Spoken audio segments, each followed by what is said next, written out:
Hello walkers, hey, it's Mike from Living Walks, and guess where we are? Barcelona.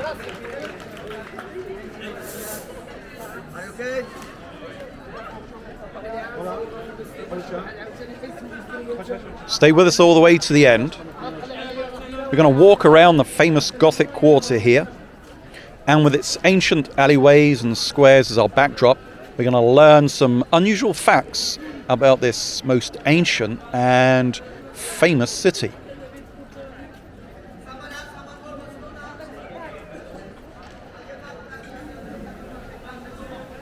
So, my little knee tremblers, here we are in Plaça de Sant Miquel. I guess you could say this is the heart of the city. And just look at this sculpture. So it looks like it's made out of old coat hangers, but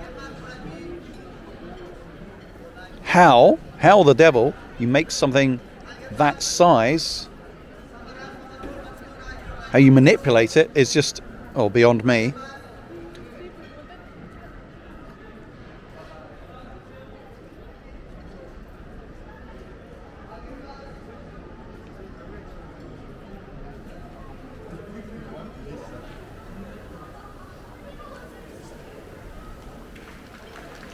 So we're just coming through to Plaça de Sant Jaume, and so we're going to find the town hall.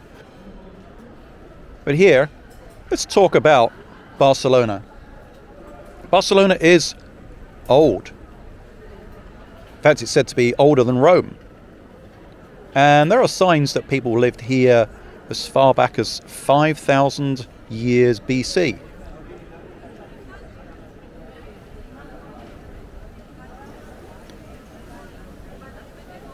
Now, there's a few rumours about its founding. One is that it was founded by Hercules. Yes, that Hercules. Another is said that it was by Hannibal's father.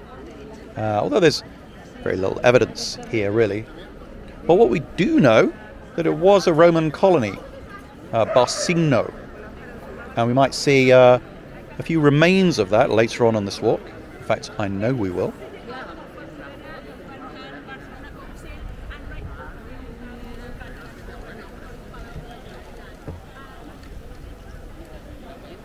We're walking right now, this is April, and it's a beautiful day. So although Barcelona is quite north, you can still expect to find good weather, I think, this time of year.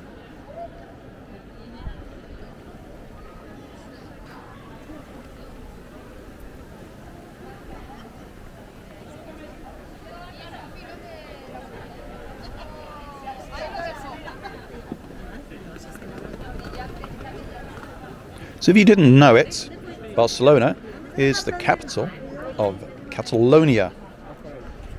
What does that mean? Well, Catalonia is just one of 17 regions in Spain. And in fact, Catalonia was its own country until 1714.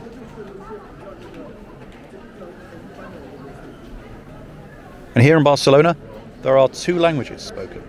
So there is the Castilian, Spanish, that you're probably aware of, and there's also Catalan. And in fact, everywhere you look, you're going to see signs in both languages.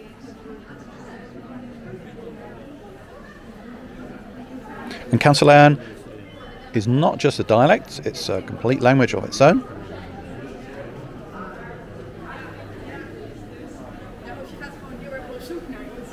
Oh, no, up here, that little bridge going across there, that's Pont del Bisbe.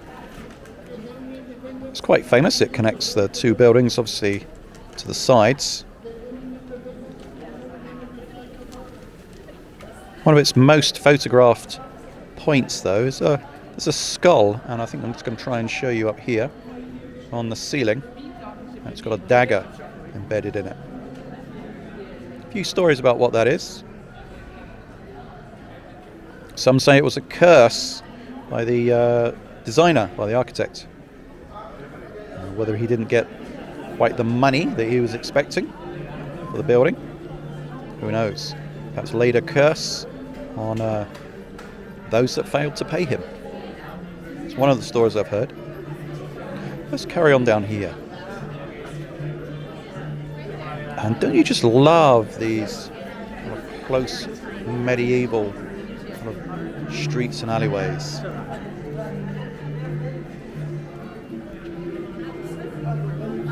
said it was cut very small. All the sizes were large. Yeah.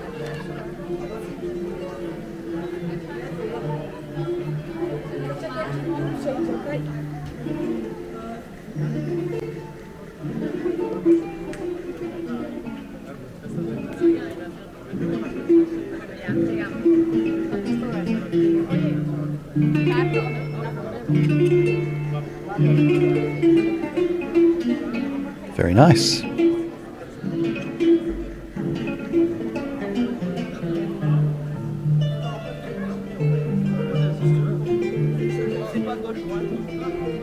So Barcelona isn't just old and historic, it's actually the most visited city in Spain, would you believe? And actually the 5th most visited in Europe.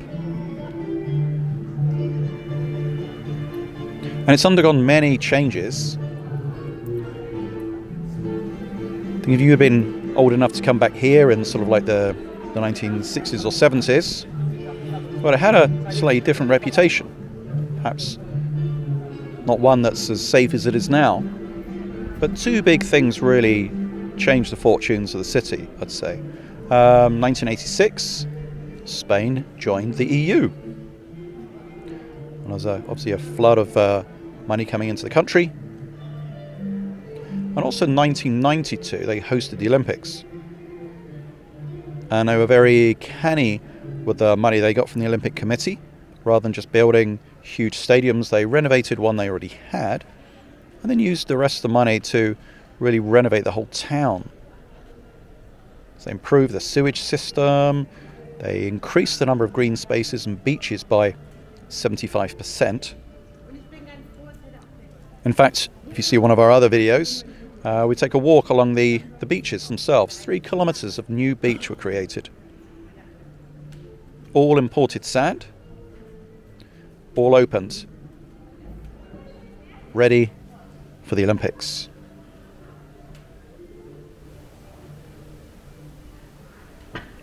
So we're coming down here. It's the remains of a Roman temple here. So I talked about going right back to the beginning. Part of the remains of the very original Roman colony here. Temple of Augustus.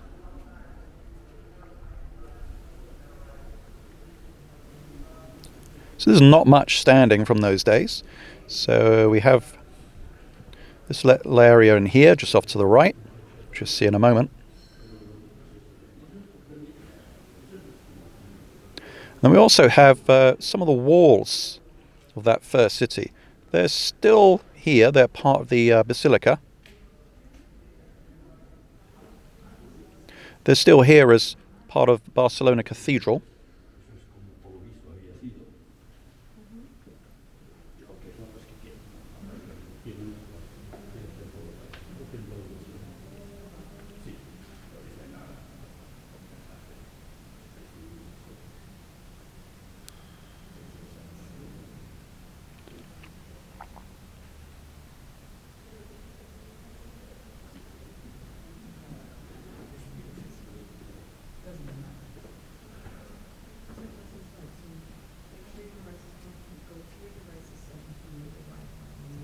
So it's really easy to miss this.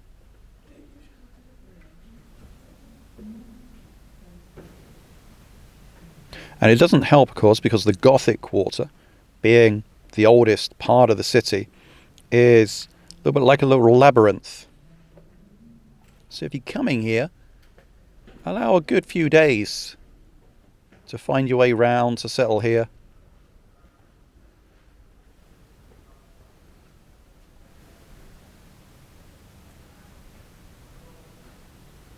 This is part of the joy of coming somewhere like Barcelona, is staying a few days, not just rushing in, seeing the 2 or 3 top sites and disappearing again. Because you haven't really seen the city at all. You only see the city by wandering its streets, by sitting in its bars and cafes.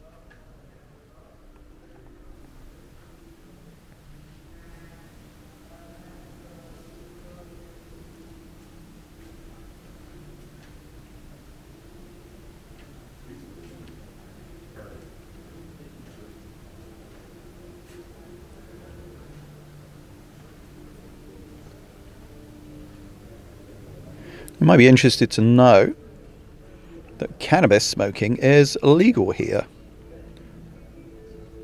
But I wouldn't leap up and book yourself a ticket here. Strictly takes place inside clubs, and the membership is quite hard to get. It's limited to residents, and even then, it's quite hard to get entry.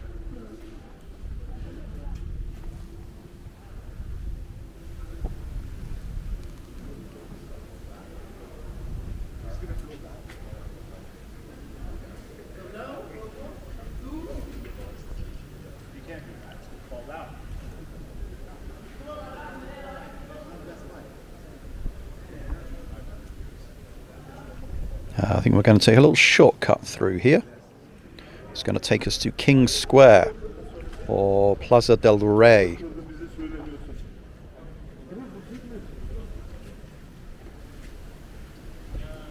And so this area, as it says here, was the archives of the Crown of Aragon here.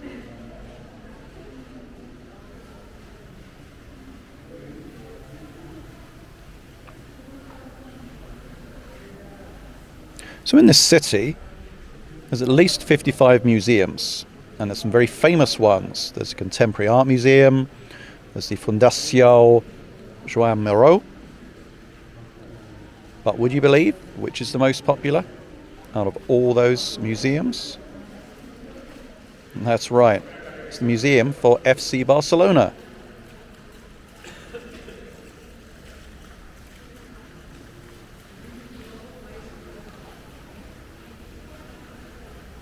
And here is the King's Square.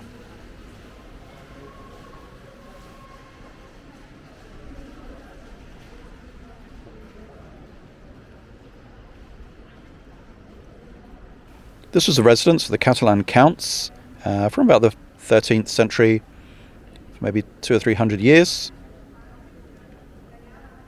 Go on a tour here. The guide will delight in telling you about the beheadings that used to take place here.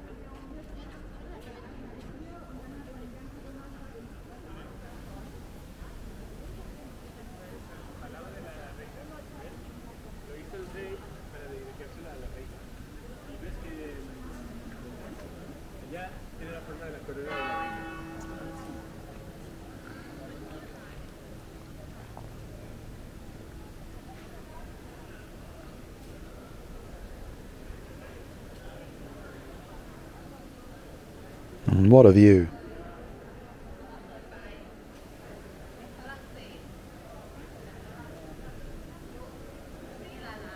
So as we wander around,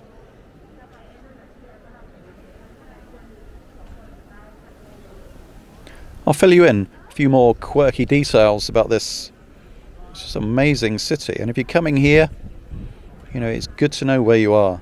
It's good to know its past. So we were talking about football earlier. So this has the biggest football stadium in Europe.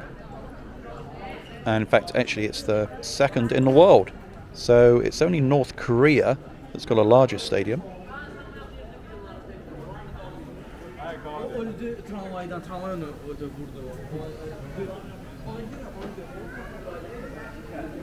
What else do we know? Well, with all the churches around here, you can guess like 95% Roman Catholic, the population here. That wasn't always the case. So in the 8th century, when this city was seized by the Moors, it became Muslim. And that was for around 100 years or so. Things changed, didn't they?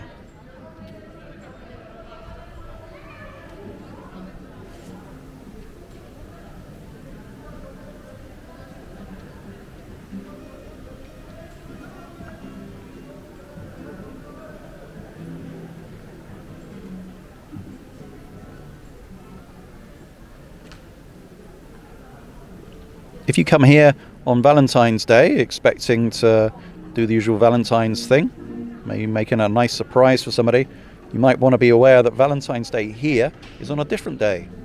It's actually on April the 23rd, which is, for us, it's St. George's Day.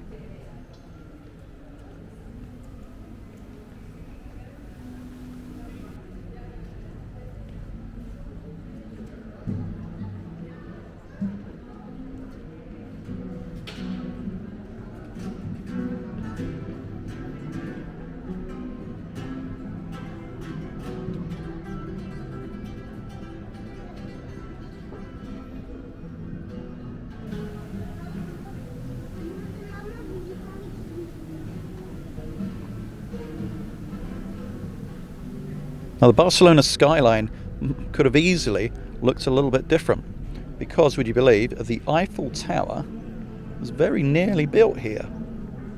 That's right, Gustav Eiffel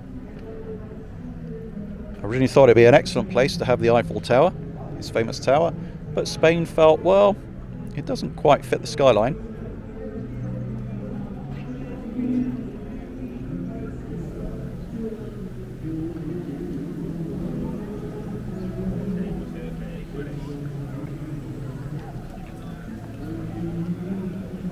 So coming out here, Plaça Nova, or I guess New Square.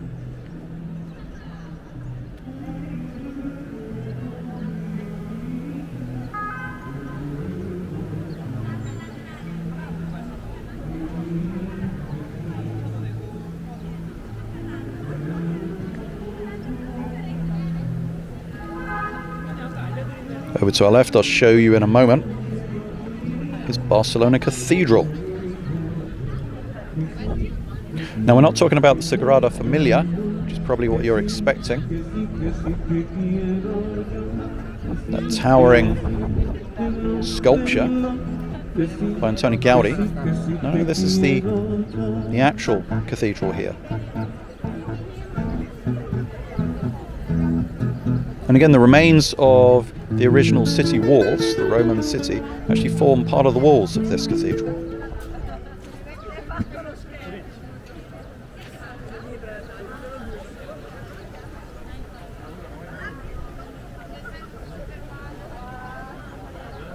So this is a cathedral. Sagrada Familia actually isn't a cathedral. If you want to be really technical, it's a basilica. And I had to look this up myself, I have to say. So cathedrals are run by a bishop, and the cathedra, that's where it gets its name, is actually the chair that the bishop sits in. So a basilica is a name, it's a status that's bestowed by the Pope for some outstanding significance. And in this case, it's the architecture. We won't be seeing the Sagrada today. But if you do go and see it, bear in mind it's still incomplete. That's right, it started in, 1882? It's still going on. Gaudi obviously was just one of its many architects, people that have worked on it. There's been 9 others.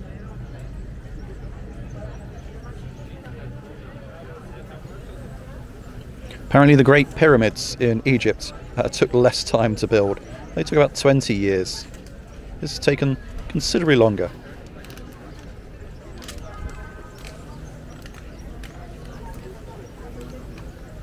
Talking about Gaudi, so if you come here, probably most of the things you're going to look at of interest, Gaudi had some hand in them. But his death really was quite sad. So Gaudi was killed by a tram, the number 30, in fact.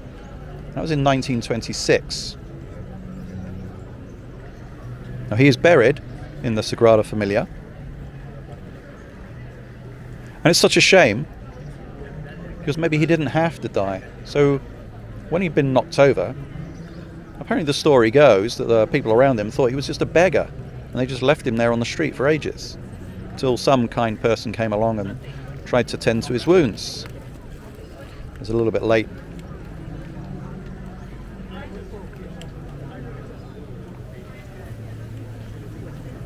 Now, if you do go into the cathedral behind us, there's a little story about that. So there are 13 geese, apparently, kept in the cathedral. And why, you might ask? Well, one of the patron saints of the city was a girl, Eulalia. She was a 13-year-old girl, and she was a Christian martyr. Now, she was sentenced to death. And you might want to cover your ears with this one, because they had 13 different attempts to kill her. And it was only on the 13th one that she was successfully beheaded. And story goes that a dove flew out of her body. Well, she is buried back there under the altar in the cathedral. And the 13 geese, they reference her age, and of course the 13 attempts to end her life.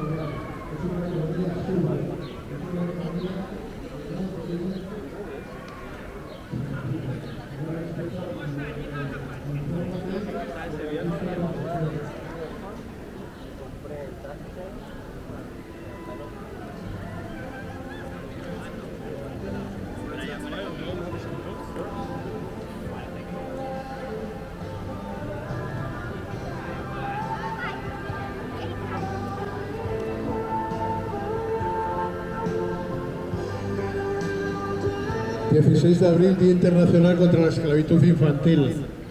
16 de abril, Día Internacional contra la Esclavitud Infantil.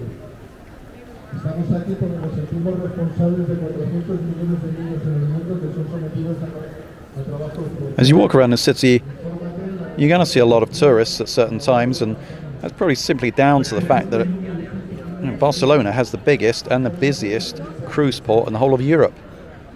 There's 7 terminals, and over 3 million passengers pass through every year. Add to that people that fly in, come by train. You can see why it's busy.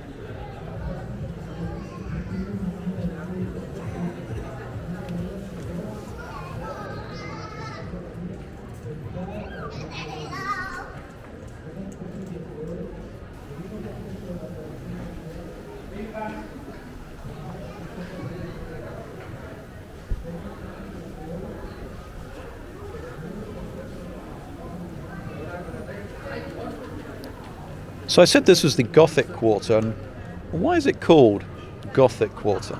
Yeah. Well, it comes from the architecture, so it's a style from the Middle Ages. That's how old this place is. And you can always recognise Gothic architecture. You've seen it around. You've got lots of pointed arches, you've got ribbed vaults and big flying buttresses, which are effectively big outside supports on the side of big buildings like churches and cathedrals. As I said, so this area really is where the city's roots began. The Romans built a settlement here, built a great big wall around it. They say it was 60 foot high, and there were 78 towers all the way around. And again, as I mentioned before, there's parts of that wall that's still standing. They're part of the cathedral that we just left.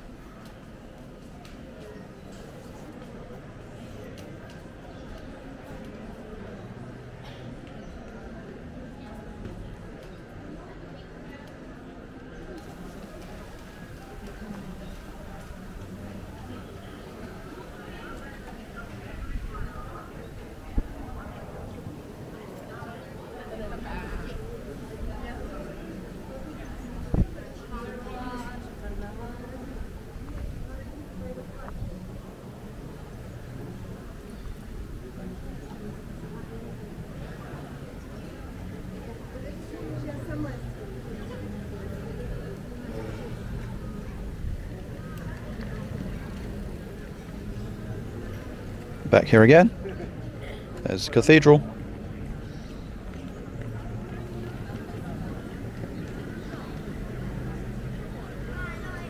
So other things that have happened here, the official measurement of the meter. That's right, the length of 1 meter. That took place here by French astronomers, and that was in the kind of 18th century. And that took place up on the observation point, up on Duke's Fortress.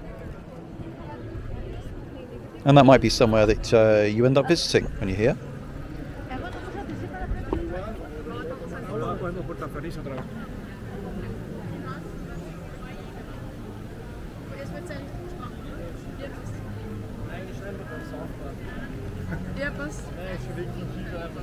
If you're here for a few days,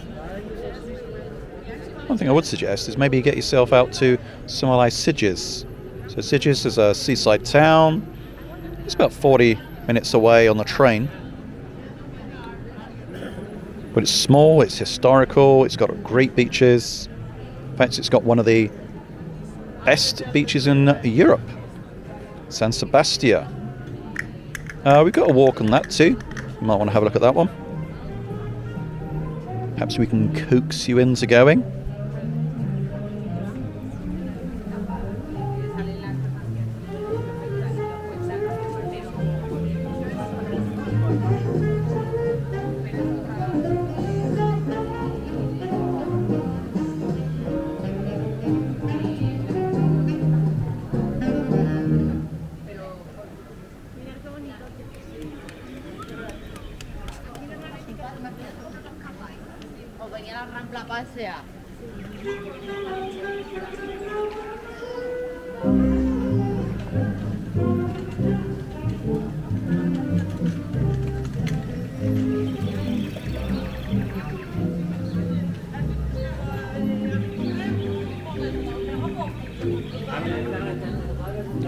There's Pont del Bisbe again, and up ahead.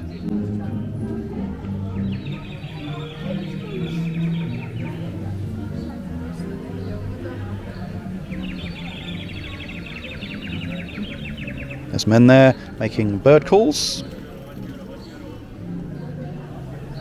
Some people say it's just a little plastic device in your mouth, but it's actually not. Those people are trained. It takes years. They tend to have to go abroad. There's an institute, South America.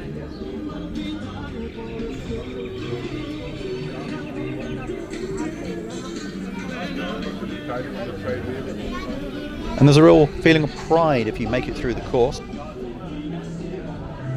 you get to stand on different street corners and earn a living, making different burn calls.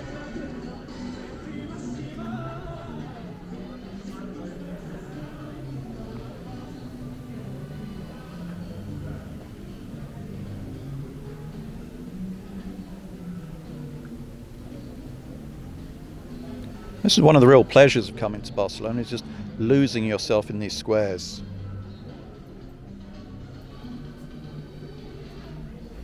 And you probably find, like we did the first time walking down here,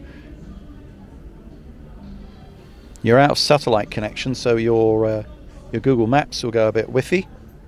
Don't worry about that. It soon picks up when you come out into a square. But also it's just nice to get lost here.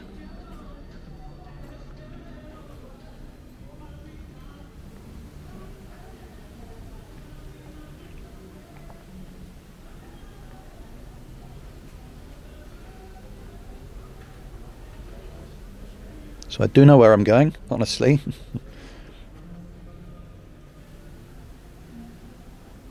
Yeah, we did this route a little earlier. Thought you'd really quite like this.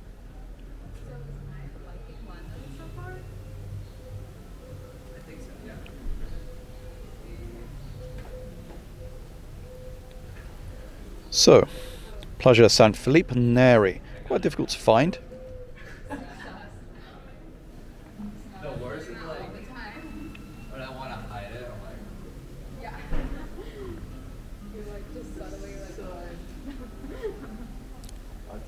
So reading that, you can see as you walk around, you're going to see shrapnel marks all the way around the buildings,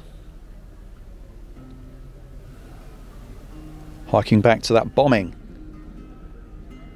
back to the Civil War.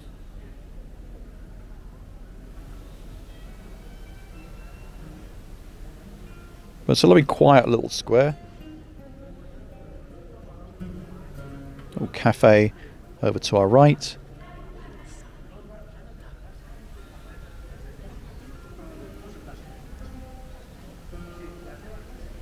You can see all the damage to the walls, can't you?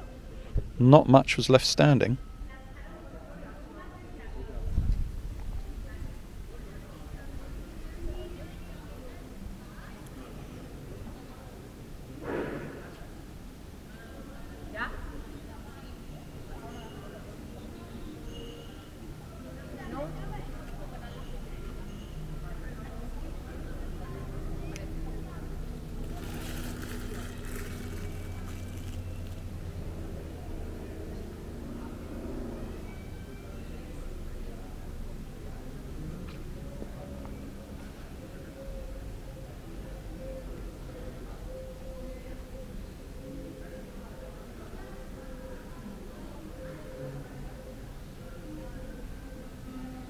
So no doubt if you come here, you're probably going to see the famous Passage de Gràcia. And you're probably going to see it because there's a lot of Gaudi's buildings on there. Casa Batlló, La Pedrera, Casa Matla. And all the buildings that you'll see there are just so different from each other. All so unique. Kind of interesting really is to find out that actually when that street was built, pretty much all the buildings look the same. So what happened apparently was rich folk moved in, and they didn't really want to look the same as all their neighbours. So they spent a lot of money, each renovating the front, each wanting to look as different as possible.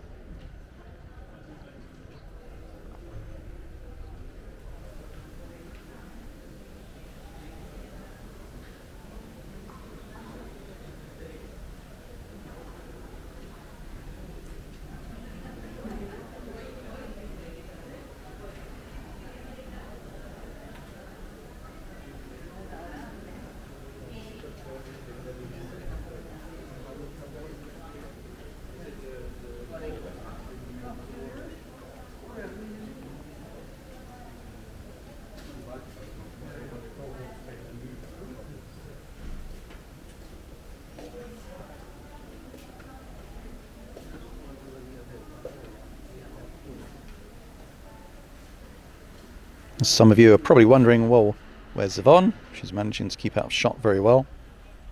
Well, actually, she's just pushing the shopping trolley that I'm standing in. It's a long walk.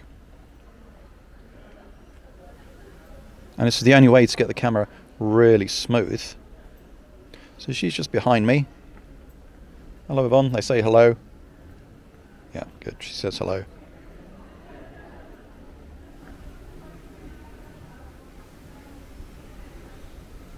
We've given our imaginary YouTube production team the afternoon off.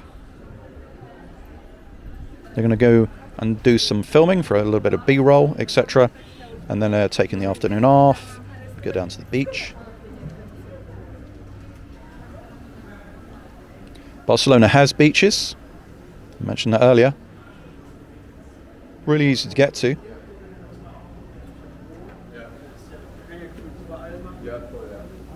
From here, it's probably a 25-minute walk. In fact, if you find La Rambla, or Las Ramblas, the famous street that goes north to south, if you follow that south, that will take you down there. Well, it'll take you down to Port Vale, and from Port Vale you've got to follow that around.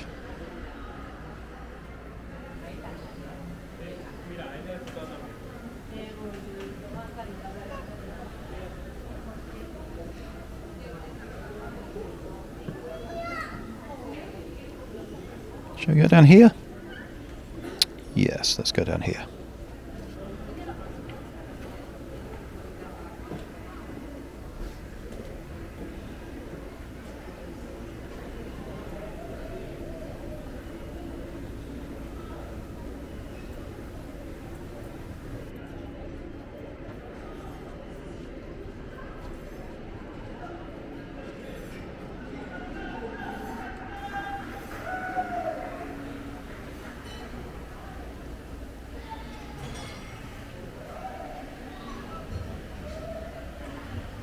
Sounds to me like the acrobats have moved on to another square.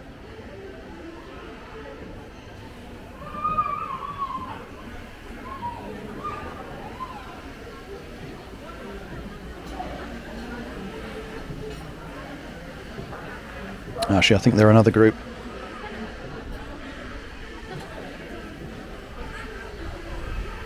So this is Plaça de Sant Josep, or Josep Oriol. It's a lovely little square.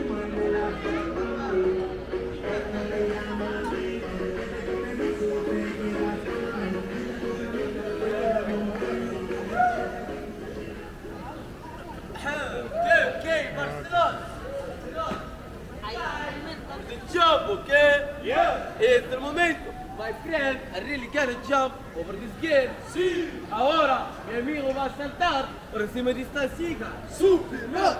Pica aplausos. Vamos a saltar. Yes, he does, by the way. He does jump over the girls. You'll be pleased to know.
So if you're coming to Barcelona, I'd say if you could do about like 4 days or 5 days, that would be perfect. And we've spent the whole day here in the Gothic Quarter. And we're going to come back and we're going to spend some time on Barceloneta, which is just the beach area. But there's so much more that we haven't seen on this walk. And of course, give yourself time, maybe nip out to Sitges, somewhere like that.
So stay tuned with us.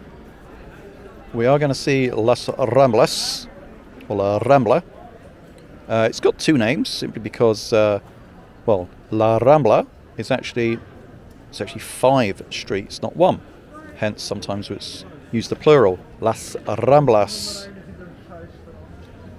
We're going to head up there, and we're also going to, I guess, finish off at one of the most famous parts of the Gothic Quarter, and that's the market, Mercado de La Boqueria.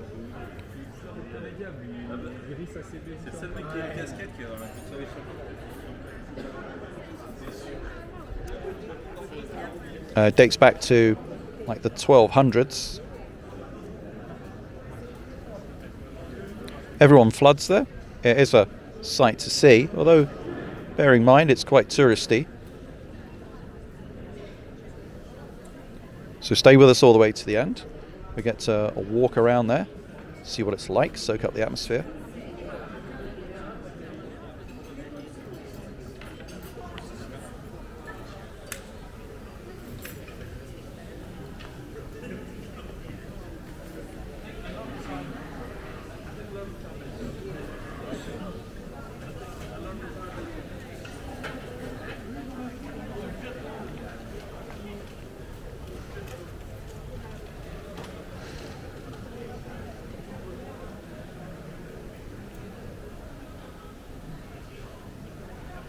Something that's really impressed us, actually, Well, the coffees have been really good, but also, if you're into the alternative milks, soy milk, oat milk, had no problem finding that around here.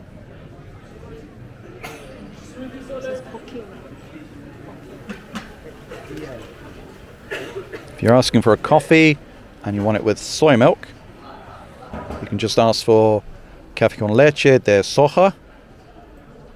And if you want oat milk, it's café con leche de avena.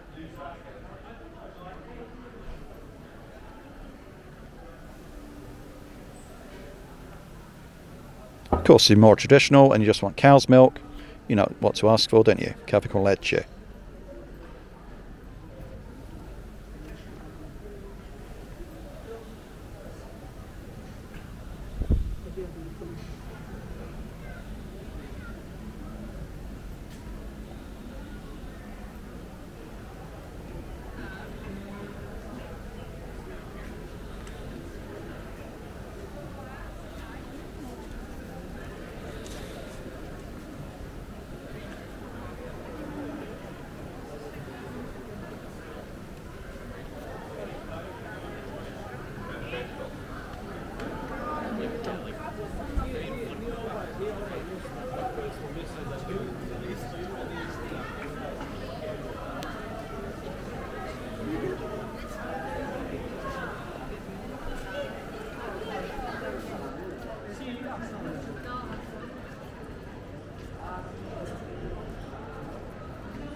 And through here, we come to, well, one of Barcelona's probably most famous and picturesque squares. This is Plaça Reial, or the Royal Square.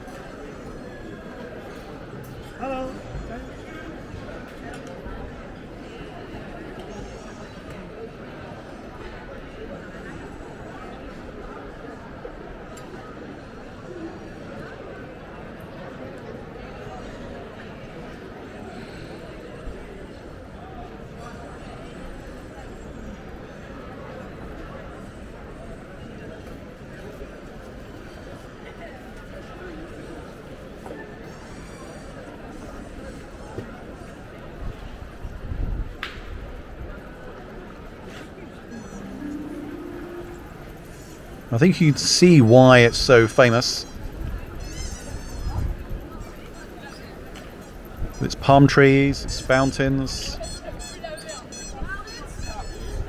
And it's lovely to come at night too. The lights come on here, and they're an early work of Gaudi, the lights.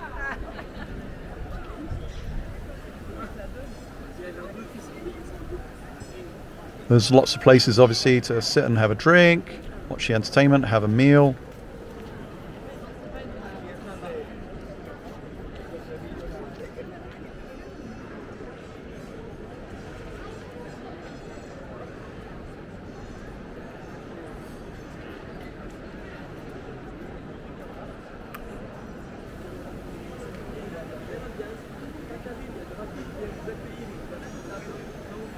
And then from here, Las Ramblas is just a short walk away.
cosas donde podremos llevar.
So I think this building used to be, I think it's an umbrella, either a factory or an importer.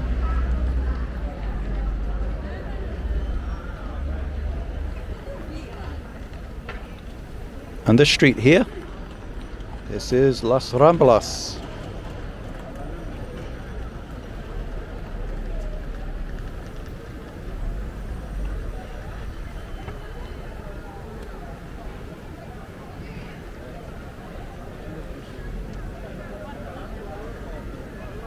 So there's lots of cafes and restaurants along here.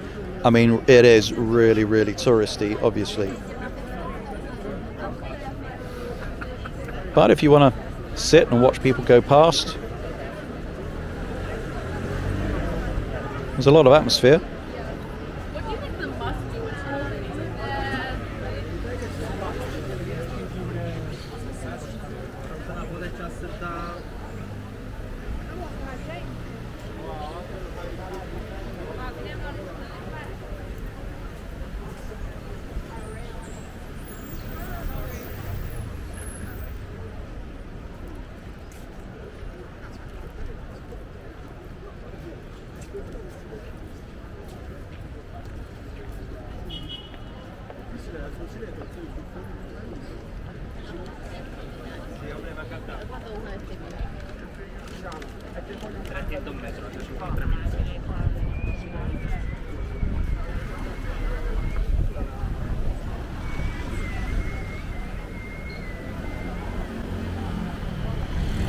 Just love that shop front.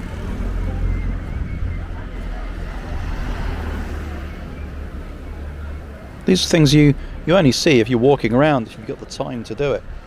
You're not just rushing between one landmark and the next to get onto the next town or the next city.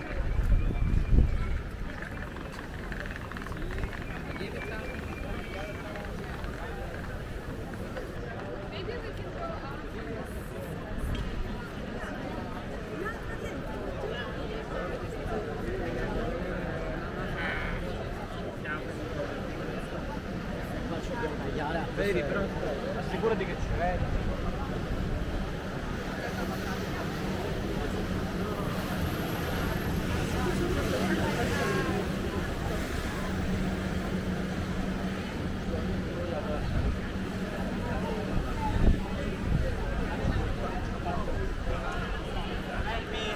Fermi! So you can tell by the crowd, something's here.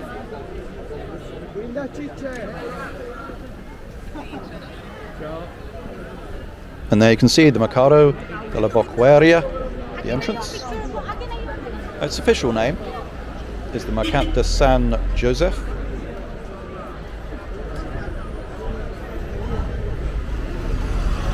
So it dates back to the 1200s.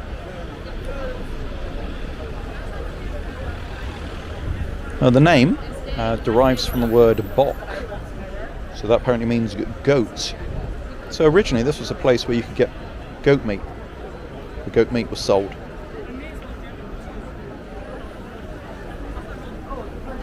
So we're going to take you in a second.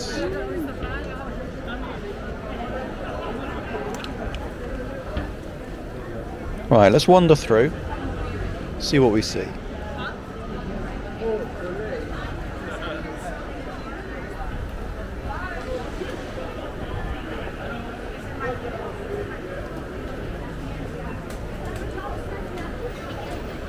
So around the outside, of course, you've got little shops too, and other cafes.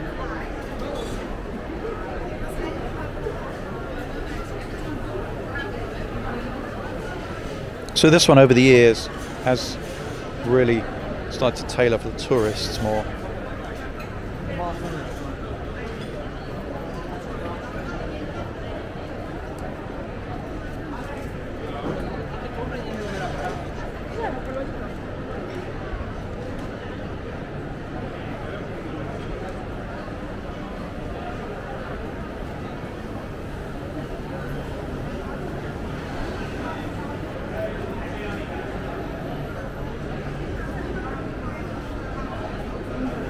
This isn't the only market, and there are several here in Barcelona, and you might want to try another one that's less touristy, more local, the Mercado del Nino. Been told it's quite nice.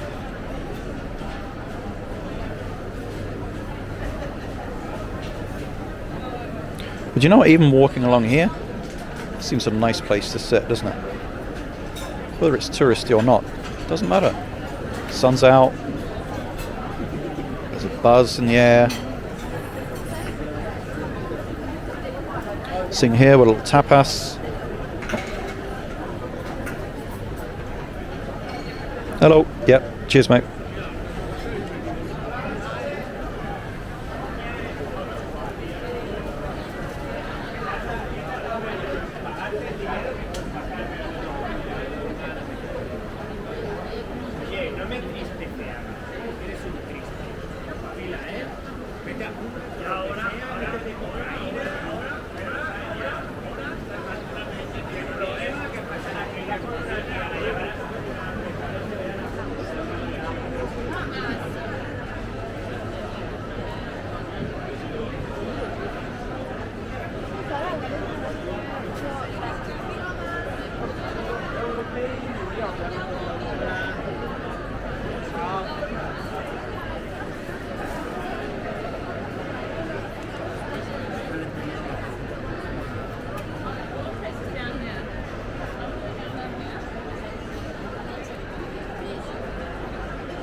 If you want to see more of Barcelona and Sitges, check out our channel.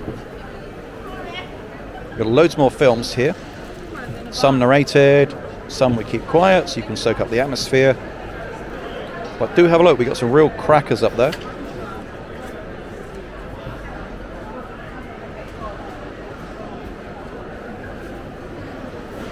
And if you fancy subscribing, great. You'll get to know when we put something new up. But if you don't, no problem. It's just been nice having you with us.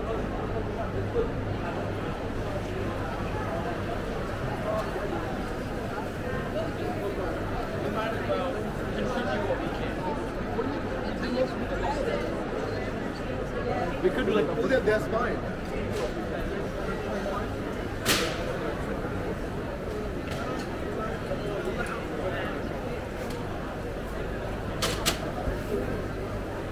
So, with the sounds, the market in our ears, we're going to sign off now. Thanks for staying with us to the end. Great to have you with us. Hope to see you again on another walk.